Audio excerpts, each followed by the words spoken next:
Hi there, Alissa Henriksen. I am co-president of Gray Search and Strategy. And if you followed us on Gray, then you've probably seen a number of videos on the road. I love to take you on the road, but this particular video is different as we're all encountering a new normal, being in our homes, working from home, being with our children, and finding different ways to operate and to continue on. I'm trying to do something a little bit different. So one of the things that brings me a fair amount of joy, believe it or not, and that helps me with my stress is cooking, not baking, because I know baking you have to be very precise on the things that you're doing. Cooking for me is, I'm all about outside the lines and thinking differently, and that's exactly what I get to do when I am in the kitchen making food, and it's very, very therapeutic. And one of our family favorites in the Henriksen household is our chili. And so I like to experiment a lot with chili. And first and foremost, I love bell pepper. Red bell pepper brings a sweetness to the chili.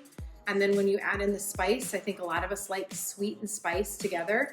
So I add red bell pepper along with celery. And so I put these two ingredients into my pot along with a really good beef.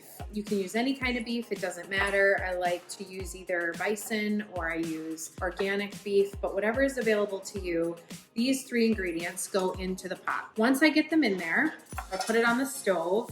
And obviously I cook it through and I let my vegetables get a little bit soft. I brown the meat and then I just let it cook for a while. I think sometimes we're too quick to add in our other ingredients, and I just think the flavors really blend nicely together. Just keep that in mind as you're doing that. Don't be too quick. And right now, what else do we have to do? So, and by the way, I did wash my hands before I started this video. So I'm going to put this on my stove and I'm gonna bring it kind of a medium heat and let that cook for a little bit. I made pumpkin bread this morning. That's back here in this can. So I made some pumpkin bread. And later on, we are going to be making some chocolate chip cookies and we are going to bring those to my aunt and maybe to some friends.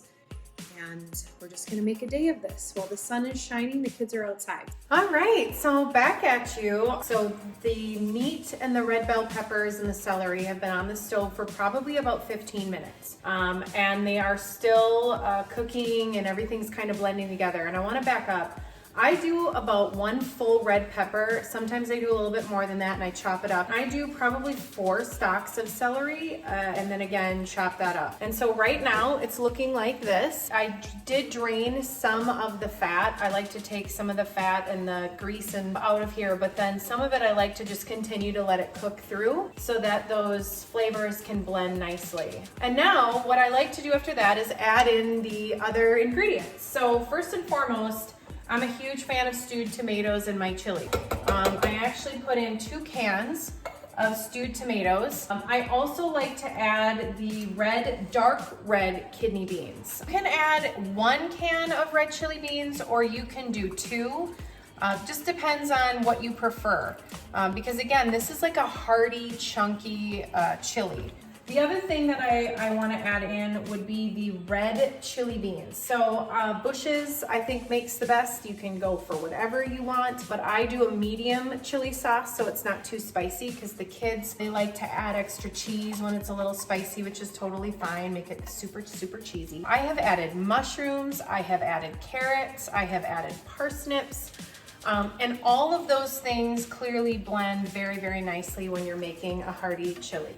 I like to do a little bit of tomato sauce. The reason why is because when you do a hearty chili, it's just a little bit better. So overall, I like to add typically a full can of the tomato sauce. So 2 cans of stewed tomatoes, a can of tomato sauce. I do the chili beans in a medium, sometimes really hot, depending upon who we're having over.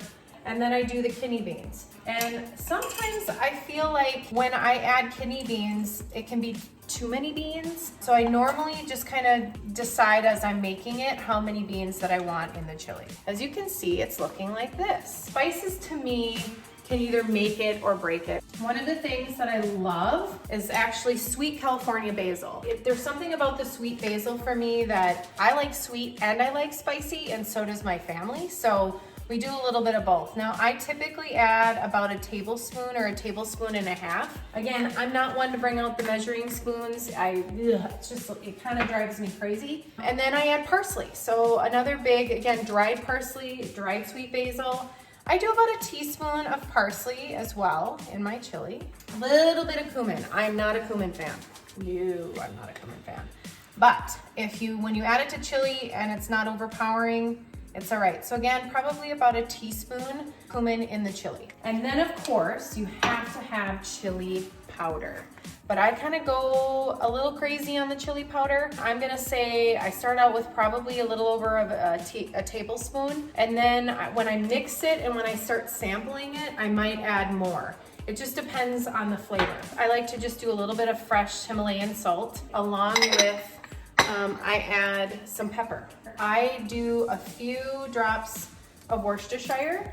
I do liquid aminos, and I add just a few dashes of that.